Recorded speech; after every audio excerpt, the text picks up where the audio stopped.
everyone. Thank you for joining us in person and virtually. My name is Ruchi. I am here with Andres, who is the other admissions JPer. Thank you so much. And these are our panelists. Hi. Hi. Hi. So the main point of the J Peers, the Faces of J School event, is just to have outside perspectives. Today, we're going to be highlighting a few of our students that are primarily from the East Asian, South Asian, and Middle East and North African communities. We'll have more events throughout the week, so you're more than welcome to check them out online. Sign up for those webinars. Also, just if you want to watch the recordings, you're more than welcome to. But today, like Ruchi said, she will be moderating today's panel. We're going to get started with a few questions that were submitted beforehand, just about experiences, and then a few people in here may have some questions. But yeah, go ahead and get started. Ruchi, go and have everyone just introduce themselves, their year, their track, and then where they're from. So you want to get started like that? Yeah, absolutely. Okay, so I will introduce myself first. My name is Ruchi. I'm a second year multimedia student. These are all the panelists. Winnie, let's start with your introduction. Sure. Hi, my name is Wang Yu. My English name is Winnie. I'm a first year multimedia track student, and I'm from Taiwan. Hi, my name is Fawad. I'm from India, and I'm a first year student. My track is documentary. All right. Hello, everyone. My name is Chuki. Thank you for joining us virtually and to the one-person in-person attendee. My name is Chuki Lamo. I'm also a journalism student here. I'm on the narrative track, and I'm also trying to do investigative reporting in one of the classes that we have here. We'll talk more about that.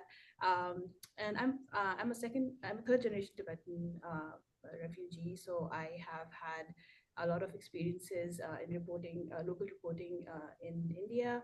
So I'm trying to do something international reporting here, and I look forward to chatting with you all. Okay, thank you, everyone.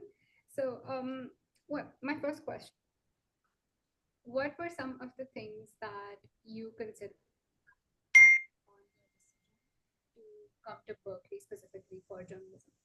Let's start with Chuki. Sure. So Berkeley was my priority school. I had applied for 6 universities, including Berkeley, and I got into all of them. But Berkeley had the best program, effectively, because it's a 2-year program.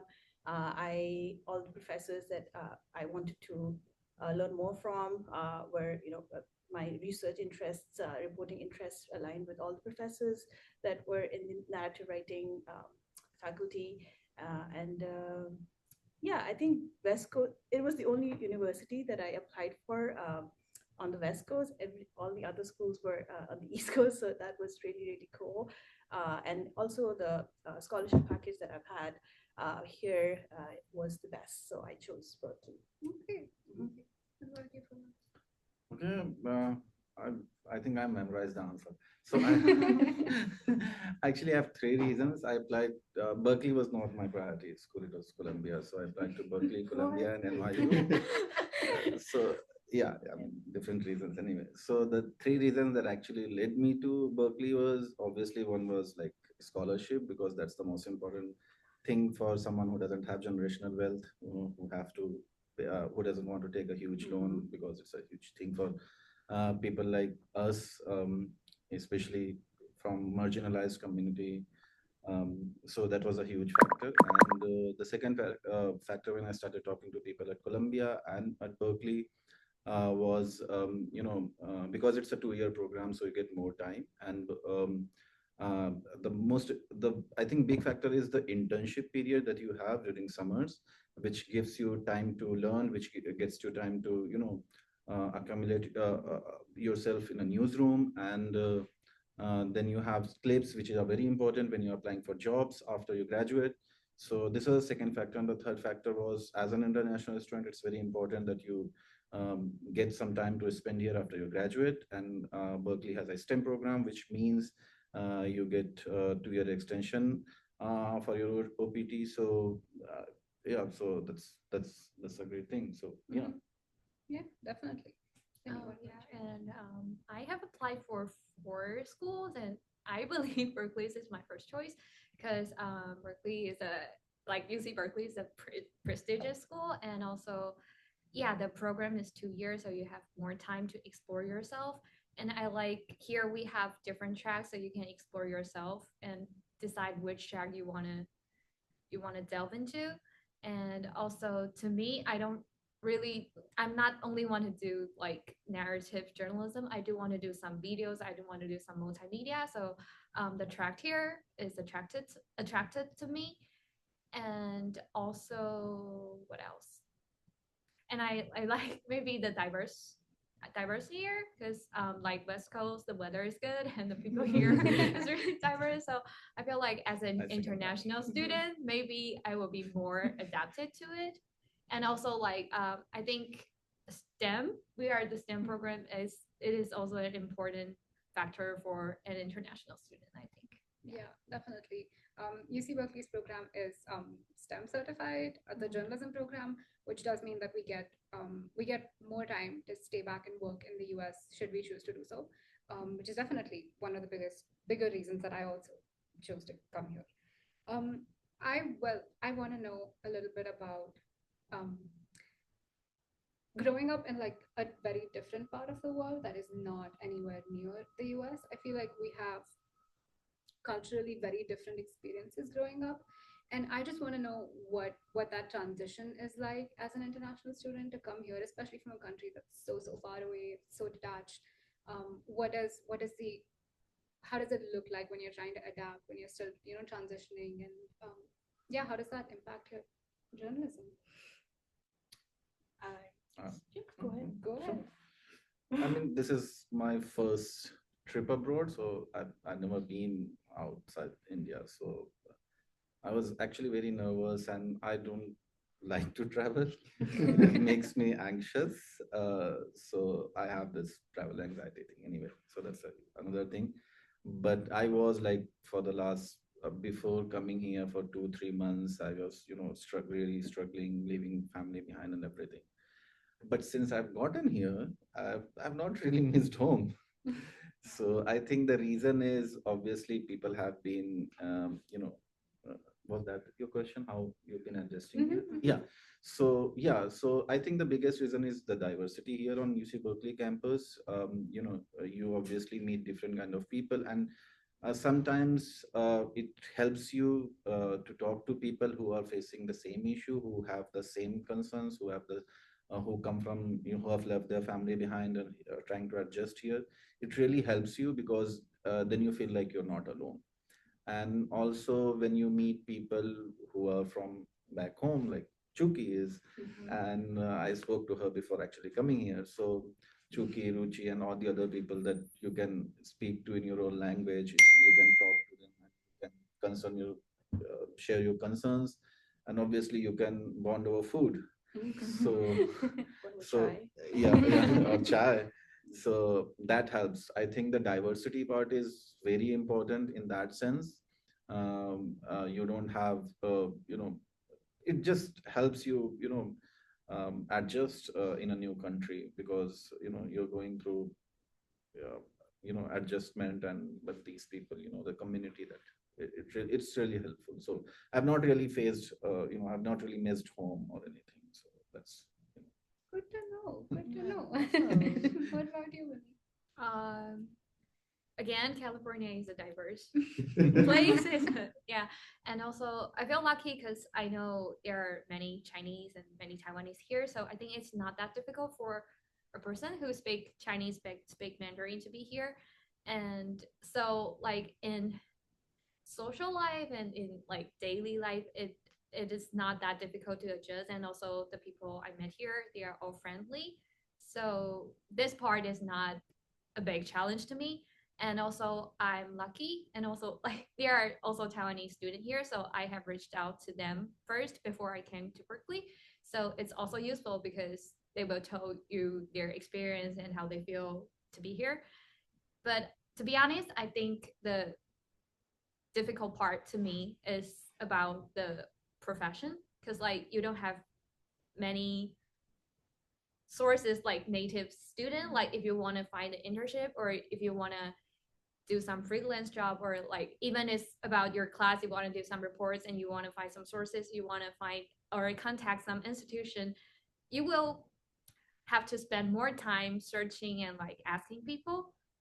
So it's the, I would say it's the hardest part to me, but it also can be solved. Like you just have to do more, like devoted more on this stuff. But yeah, I mean, this is, to be honest, I just want to let you know that it will be a bit challenging on this part. Yeah, based on my experience, but maybe Yeah, no, you're good Actually, at yes, it. yes, I second that. yeah, Yeah. I completely agree. It's definitely it's challenging, and I think grad school in general is challenging for everyone. But I definitely second that as an international student. Yeah, It like you're putting in more effort for sure, and that's more of a universal experience if you're an international student in any country but your own, especially as a grad student. I feel like it's going to be hard.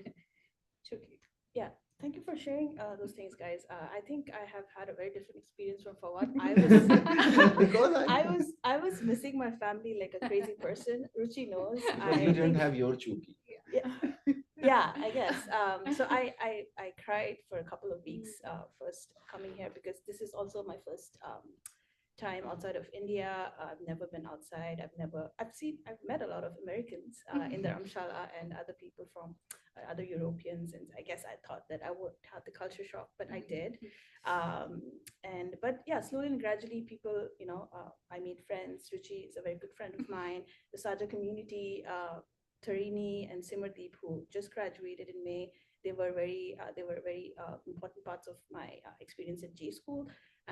Initially, I also looked out, desperately searched for my Tibetan community. I really immersed myself in the East Bay Tibetan community there is, and yeah, it has been a very different experience.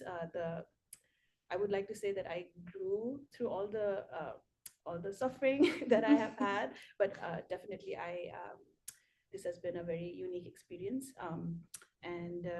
Yeah, and it's not that it's just me. I think the experiences of coming here is different, depends on each person, and I'm not gonna say that you're gonna suffer like me. You can thrive like Vinny and Fawad here. Yeah, but people here are really nice. I've been to New York, I've been to Baltimore, Florida over the year, and then I feel like California feels like home now. Thank you for sharing. California definitely does feel like home. Yeah. It's only my second year, and yeah, I So really like nice. it. It's beautiful. Yeah. But thank you for bringing up SAJA, because it's a perfect transition into my next question. So we have a lot of chapters of national journalist associations here at the J School. We have the South Asian Journalists Association. We have a chapter of the Asian American Journalists Association, and a bunch of others. And everyone here, I think, is closely affiliated with the affinity groups on campus. I want to know what the experience has been like for you guys in terms of just finding that community. Has it I don't know, has it grounded you? Has it made you feel more at home? And yeah, how productive has it been to have those connections from home here to, especially at the J School?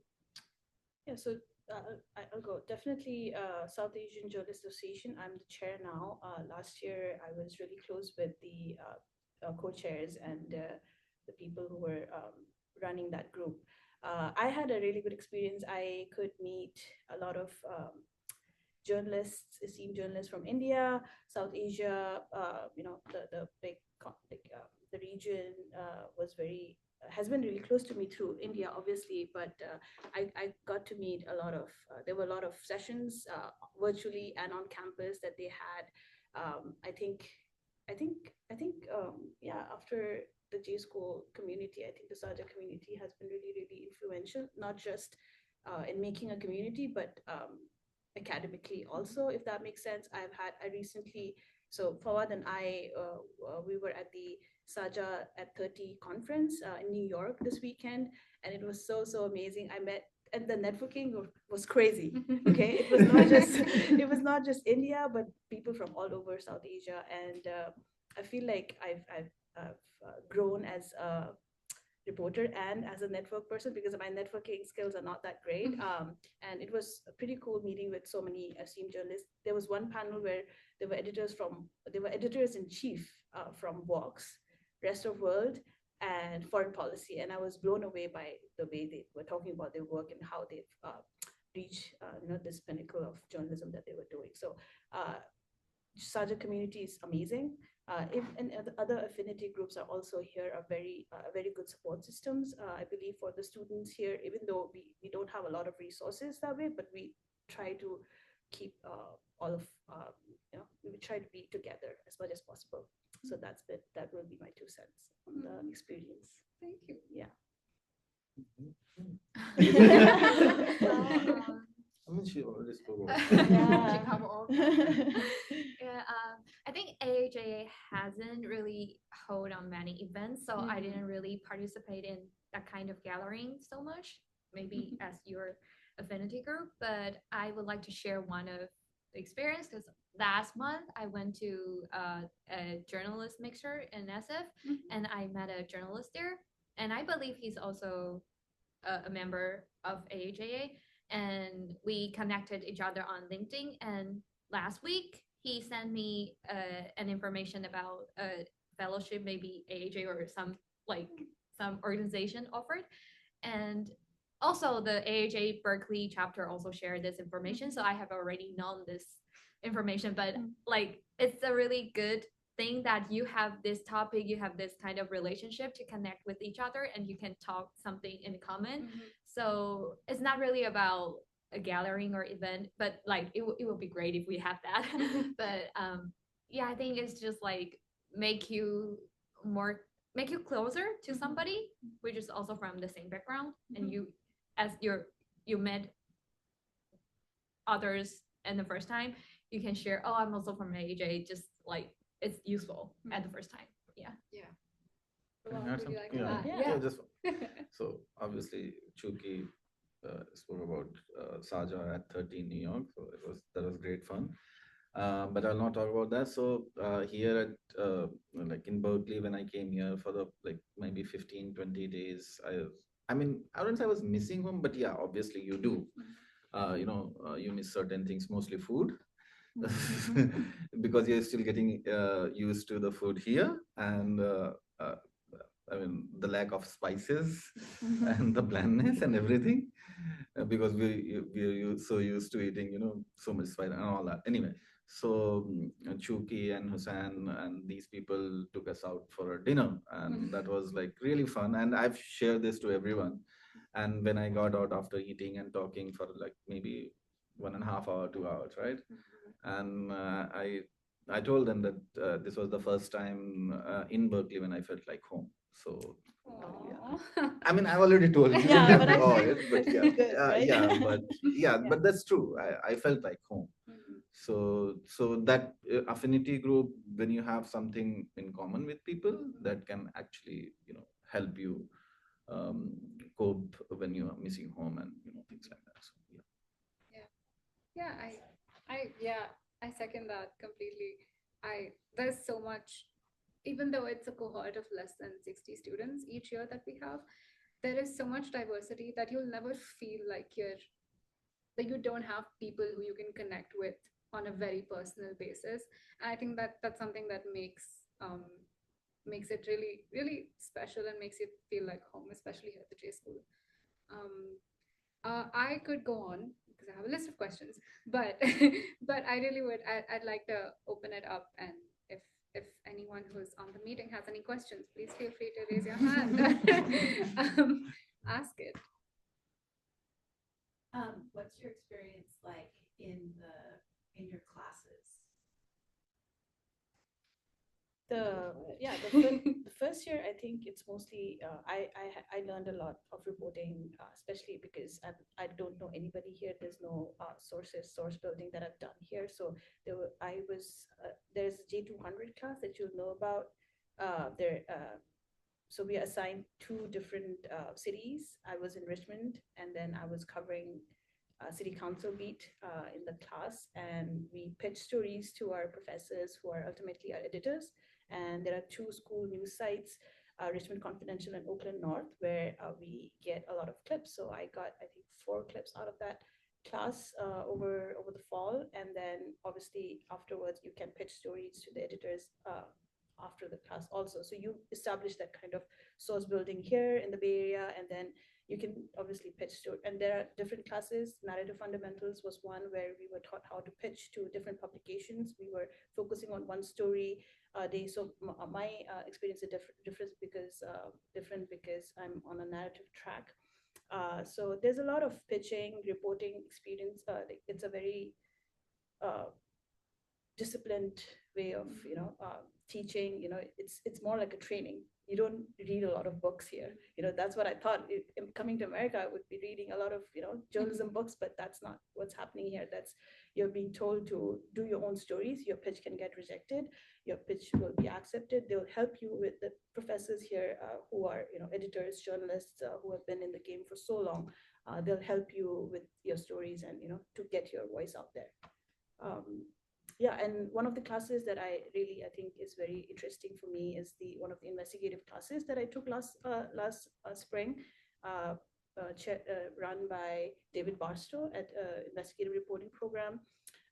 What they do is they give you a whole semester to work on a pitch, and if your pitch gets accepted, you can work on that pitch for the next year, over this year, and then they give you a lot of support. Publishing that story, and it's a very long process, but I think it has been a very, very interesting journey, learning about investigative reporting in the US. Does anyone want to? No, I mean, so I don't have. I mean, it's just been 2 months Yeah. for me. Yeah. We are still learning from the class. And there are tracks in this at this school. So there is narrative track, documentary track is the most intensive, multimedia, photography. So if you want to do, there's a lot of flexibility. So I'm taking a data journalism class, which is not exactly my track, but I can take those classes and be flexible with my kind of what I want out of this school. So this program really lets you do your own thing. Nobody stops you from that, but except if you're documentary, you really need to take those classes. Technically not stopped, but you have to you don't have much leeway to take other classes because it's really intense. So many credits, right? Were you working in narrative journalism before you started the program? Yes, I was writing, but I was also producing videos. There was a short stint where I was on front of the camera also at the news organization that I was working at. And I was doing a little bit of freelancing. So not a lot of writing, a little bit of magazine writing, but not news reporting, hard news reporting per se. So you mentioned the pitching.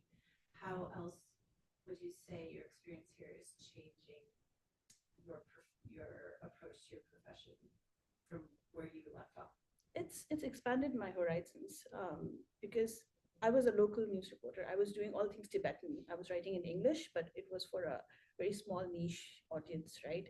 Even though Tibet is one of the most important topics when it comes to China, US, I guess, they have their own game with Tibet that way. But here, I think I've done a lot of local reporting, starting out, trying to find sourcing, as I said, was very interesting, trying to learn about this new community that I was forced to report on in some ways, but I'm in love with Richmond for some reason.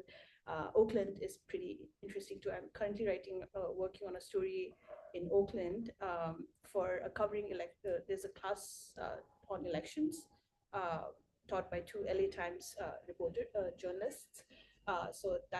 So I'm now trying to get some, sources out to talk to me from Oakland, which is a place that I've only been, I think, a couple of times to.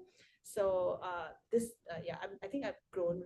I had an internship at the IRP over the summer, so I think I've grown as a reporter that way. Just trying to look at different stories from different angles. I think local news reporting it really helps you build those skills. To add? Just want to add up, I'm a multimedia track student, but I take narrative class this semester. So it's flexible. Yeah. Did we have a question? Yeah, I have a question. I'm sorry. Can you hear me? Yes. Hi. I wanted to know what are the different ages? Like what's the age range of your classmates or class colleagues? That's interesting. Awesome question. Why do you I'll think answer so? the question. Sorry, you can. Like me and Fuad, we are like Yeah, both I'm pretty first- old. Yeah, so that's why I decided to take up this question. So there is in the first year there is a someone who's 75 years old. So I mean his name is Robert Strauss. He's been a journalist for 40 years. How old? How old? I'm sorry, I didn't hear that. 75. Wow. Like he can be my grandpa. Yeah. He was actually here at J school, I think for Decades 35, 40 ago. years ago, but he dropped out and then he's Wow. but besides him, like there are people who just uh, who just 21 20 21 fresh out of undergrad, or there are people who are like 40. I'm 30, almost 35. So there are some people who in my class are 40. So it's like it doesn't really matter. You have people from 20 to 75. Yeah, So, I think Wow. just really is vary. Yeah. And like me, I went straight to the master school from undergrads, and many of the classmates are the same, but also many of the students they have like great working experience. So like it's really different, but Yeah. it doesn't really matter because like we all get along with each other like friends, I think. Yeah, yeah. So for Great. for us, so like I think that the age range was very interesting when I first came. I am 28, so I felt so. There's a running joke between my friends. Like I say that we are the middle-aged, middle-aged people of the school, because there are people from very as young as 21, 22. And there are people who are in their 40s in our cohort. So they have been, but it's very, very, very fun because as I've met Robert Strauss. He's an amazing journalist. We've taken a class together at St. Quentin, editing, taught by Bill Drummond. We go to St. Quentin every week on Sundays and talk to the incarcerated people there, and just But anyways, but in our classes, there are so many different range of people like who've done some sort of journalism before, and they've come here to get that kind of push forward in their careers. And there are people who are starting out, and who have a great opportunity to learn from all these people who've done their time in journalism and then coming here. I guess people who are older at least in our class, like who are in their 40s, are doing documentary filmmaking because they want to try something new at the school. So yeah, I'm the middle-aged person in this in this cohort. Yeah. Thank you. Thank you. I have a question as well. I don't know if you guys can hear from. Okay. Thank you so much for sharing all this, you guys. I was just wondering, since you have connections to different multilingual communities, but it's an English course, have you guys sort of wanted to pursue multilingual journalism or journalism in different languages? And have you found opportunities to do that either through the outside journalist organizations or through the courses you guys are studying?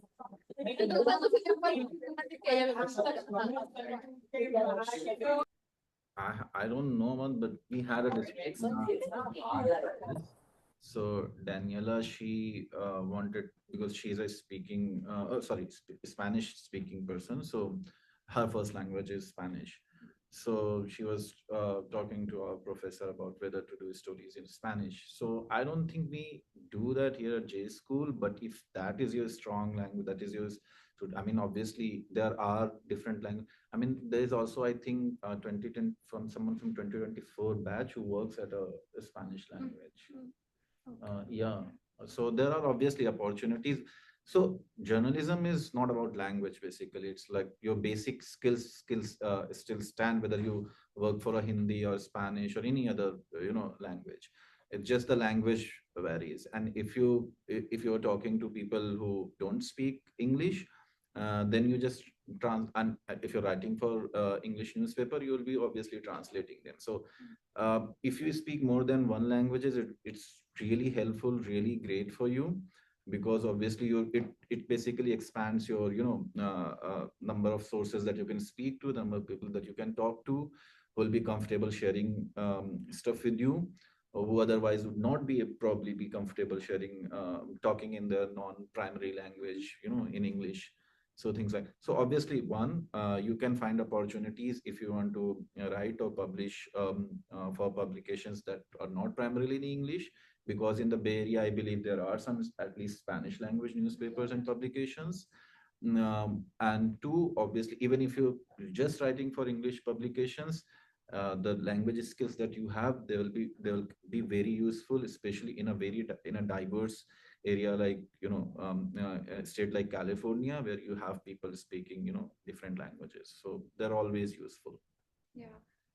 There's also a lot of opportunity in after your first year when you do internships, which is a requirement for the course for you to graduate. I know that a lot of people did a lot of internships that weren't specific to English language publications. So there's definitely opportunity. And like Fawad said, California is, especially the Bay Area, is so diverse that if you speak more than one language, it expands your network so much, and it definitely is extremely helpful. But yeah. I would like to say writing in English is one of the reasons I'm here, because like I want to learn, I want to strengthen my writing skills in English. And also what Fuwa said is it's really great, because like in the J200 class right now I'm taking in this semester, me and the other mate, we went to an area in Oakland, and there are many of Latino there. And my classmate, he spoke Spanish, so it's really useful. Like the food vendors are so willing to talk to him, so we can get sources, we can get answers, we can get what we want. And also when I pass by Chinatown or like talk to people who are from China or from Taiwan, like it's really helpful, because they might don't want to speak English and they might don't want to talk to you in English, but when you are able to speak another language, you can get what you want and include then all of them in your stories. So like, yeah, it's really useful. Definitely. Yeah. Thank you guys. It's really cool to hear how different your experiences are within the same degree. You know? Okay. Do we have any other questions? I have one question actually. Yeah. So I know that we know that it is a journalism program, and I guess I want to know a little bit about how different your experiences were when you came here, because all of you have reported in the countries that you've come from. What is it like to essentially start from square one? What does that look like? Because it's a whole new country. Everything is new. I mean, sure, you have your strengths, you can find your community, you can get your sources, but the groundwork is still a lot. How do you do that? How did you do it? I guess I think Vinny talked a little bit about this. It's difficult to start from scratch one, as Richie put it. Yeah, I had a lot of trouble picking up the phone and just calling, a Richmond City, council mayor, or any other council member. But I think here, I think the media landscape is a lot more relaxed than what we have back at home. There are people who are willing to talk to you because you're a reporter, and I think that was a bit surprising for me, because back home it was a bit different. But obviously you have your own battles. Some people don't want to speak to you, if you are pursuing a difficult story. Reporting wise, I think as I was answering your question also, it is a new landscape altogether. I think Richmond for me was really impressive because it's such a diverse community. Knowing a language, I think, really helps, because if you want to cover, minority communities that are, not in the mainstream media, I think knowing a language, different language to speak to them, I think was would be very beneficial that way. For one of my first stories for Richmond Confidential, I covered my own community in the Bay Area. They do a Sunday school in Richmond, and then I was covering them, and it was a very good way for me to get in touch with my own community and learn about them. So I was speaking to them in Tibetan and English, both languages. So that was really fulfilling, and they and seeing that how open they were, how welcoming they were. When a Tibetan student, journalism student, came to them and asked them questions, they really opened up, and I think that piece spoke to how important all this work is. Even as a journalism student, I think they saw me first as Tibetan, and then as a journalist. So they really opened up, and I think I really had a lot of fun covering that event. And so yeah, I think it's very different. I don't know. Like I think in Dharamshala where I reported, it was my own community people. Here it's not. So it's just a lot of cultural differences. Sometimes I say the wrong things and then they don't like that. Sometimes I'm like very naively asking them questions about something they don't want to explore. So culturally, I think it's been very different, but I've gotten this far. Hopefully I'll graduate with flying colors. So yeah, I'm sure you will. I'm sure you will. Thank you for sharing that. Of course. What about you guys? It's a big challenge to me. Like language is the first problem because I'm not a native English speaker. So, and it's also about the community. When you want to write on a story, you have to know where to find it, where is the official institution responsible for it. You have no idea about that. So it will take a long time for searching it. So it is the first problem. And but I think like I'm just here for 2 months, but I have learned a lot. I'm still learning on it, and I believe I'm not really good at it because like I have also have the experience. For example, when I go on reporting, I want to ask if people want to talk to me, but it's like I know I kind of grew because like I asked, do you speak English? I just want to ask if you want to talk to me because I'm not pretty sure if you can like communicate with me. And I learned from that, like I shouldn't ask if people speak English here because like you just ask your question and then you will get the answer. And if they don't want to talk to you, they will tell you they don't speak English. They don't want to talk to you. So I have to say it is difficult as an international student, but it like I'm learning and I feel good that I'm learning. Although I'm not doing good, but I'm learning. Yeah. So it's a really big challenge to me, I have to say. I remember when we had like just come here and when we were just starting out reporting, it's so hard to like meet people, and it's intimidating because you're not sure if you're asking the right thing, if you're it's incredibly difficult. But I think once you get used to it, it's so much fun because to me it feels like I reported back in India and I was very comfortable there, and then I came here and I started reporting here, and it was extremely intimidating and daunting at the beginning. But now I'm in my second year and it feels like I have these two communities of like untapped knowledge that I can talk to, that are both very, very open to talk to me. And that, I don't know, that feels extremely empowering and liberating. So yeah, I agree. It reminds me like I'm not really well experienced journalist in my country, but I do have some experience from the campus, like the campus newspaper or something. And like I was confident in my country. But like coming here, it somehow makes me a little bit frustrated because I know how to do it, but I can't do that. But I know how to do it. Like, believe me, I know how to do it. But because of language, because of culture, because of a lot of things, I just can't do it. And I feel a little bit depressed because of it. But yeah, again, I'm still learning and I haven't got used to it. You will. Okay. Actually, that's what I want to say. It's really not good for you to go. Because like you worked for a few years. I mean, depending on different people, some have worked for 5 years, some for 2 years, I worked for 10 years. And I thought I had it, right? I knew most of the things. And then you come here, you start from scratch and you meet new people. And I'm not really a people's person. That's why I didn't want to report. I sat, in the office and desk, told reporters what to get. I didn't want to actually go out in the field and report. So I had that figured out what I wanted to do. Then I come here and I have to do what I didn't want to do, which is a challenge, one. And second, you feel like if you work, even if you work for a year, you know few things, right? You know you can do this. But when you're in school, you actually don't know anything. So you have to start from scratch. But again, I want to add, there are some skills that are transferable. So you may not immediately realize that.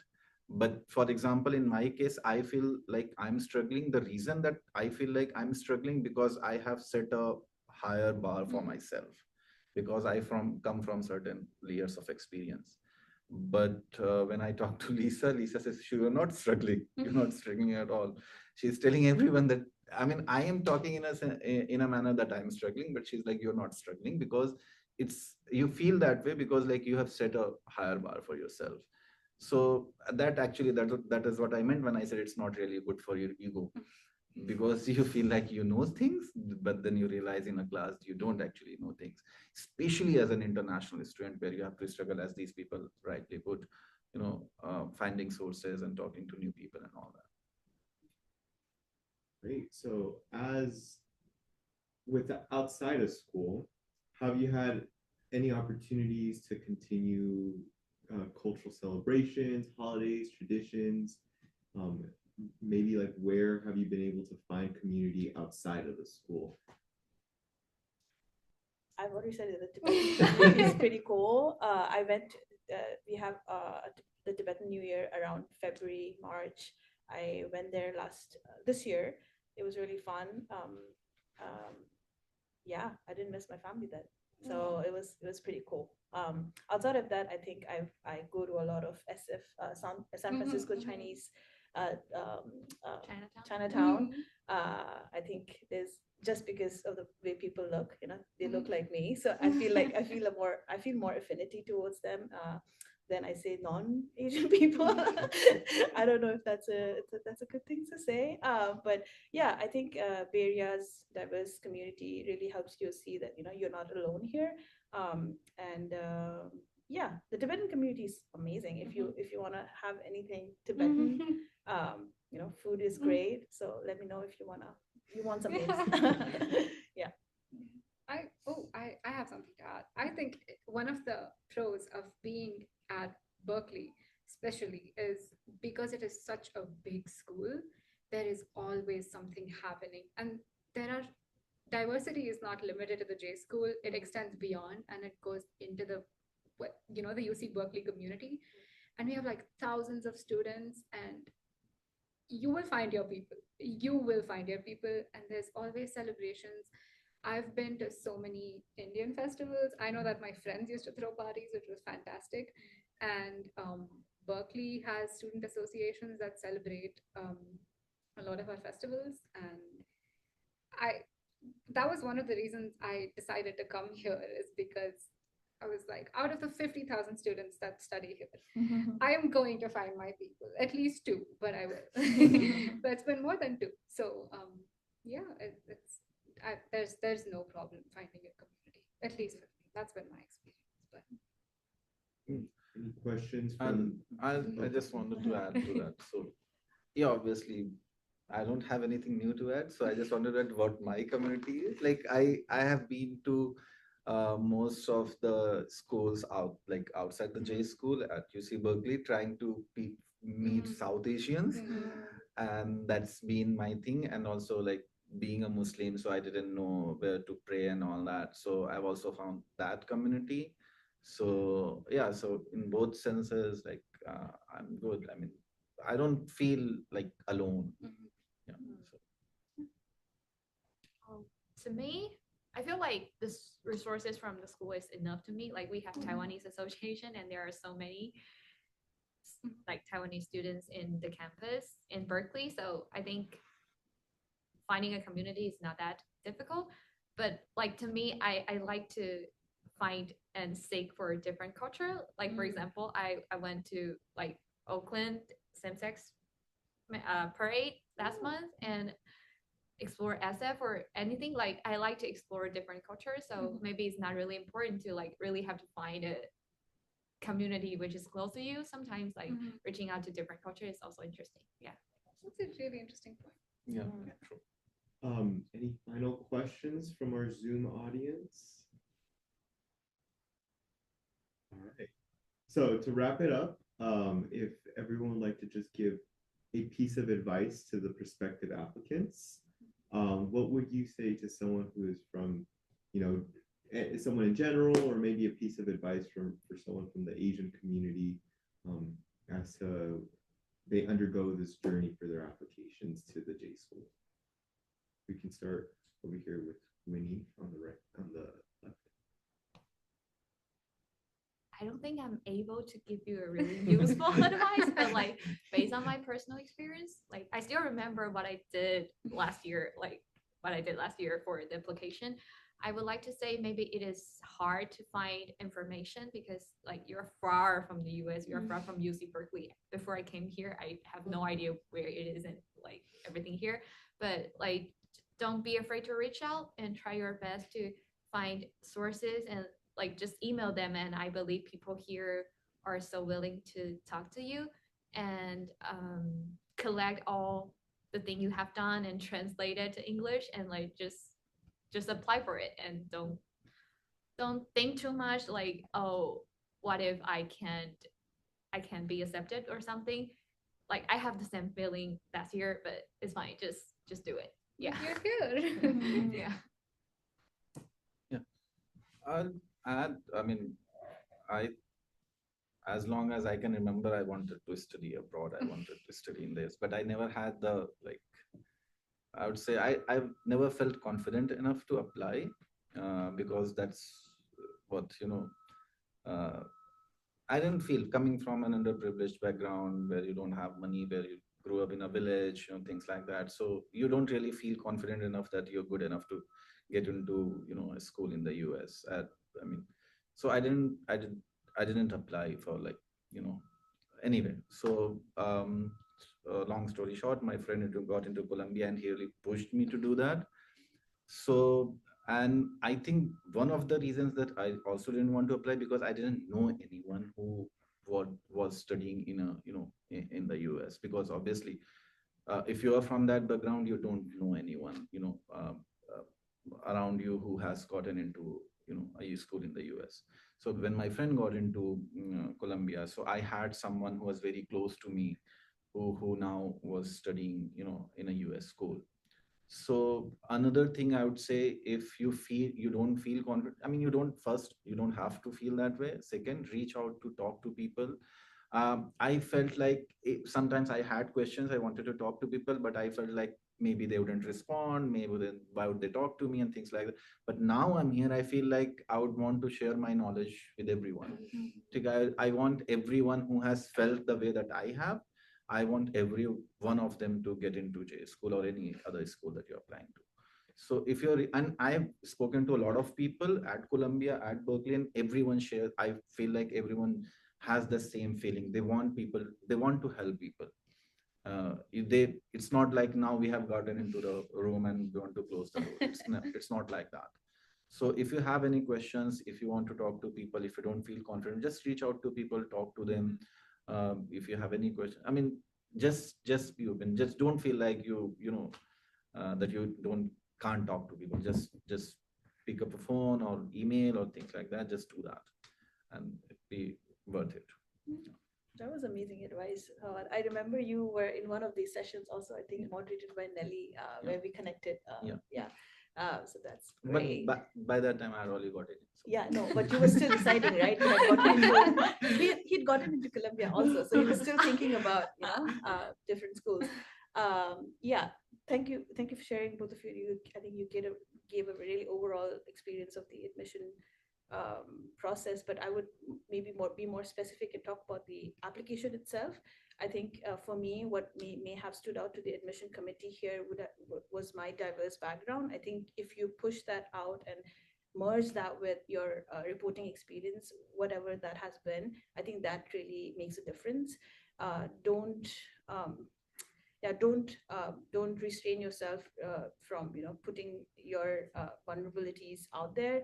I think for me, both my essays talked about my Tibetan experience and how historically there have been no Tibetan narrative in the media, which has pushed the pushed the tide against the Chinese occupation. So I think that really stood out, and why I'm here. Diversifying your funding is also very important. Berkeley is very expensive, and as all the other schools in the U.S. are also, for at least for people who come from low income backgrounds. I think look at the ways that you can diversify your the resources that you will have to put in to be here in the rooms with all the amazing professors and the amazing colleagues that you will meet. For me, I have two scholarships that I have been really privileged to get. So so there are scholarships for first generation students. I think if you are from that background, I really urge you to put that out in your application. I think that will really help, because Berkeley is known for diversifying their student community. So I think that will really help if you can put that out. Yeah. Okay, thank you guys. I just want to second everything everyone said, and work really hard on your application. Be confident in everything you've achieved so far, because I'm sure you have achieved a lot, and you will be fine. We have a bunch of further events coming up, so sign up on our website on the admissions page. Make sure we have your email on our mailing list so you keep getting updates from us, and we would love to see you again on any other panel that we decide to host. Thank you, Andres, for being here and thank you for the panel. Thank you to panelists for being here. Thank you. And thank you guys. Thank you. Thank you. Feel free to reach out. Thank you for sharing, you guys. Bye. Bye. Good luck.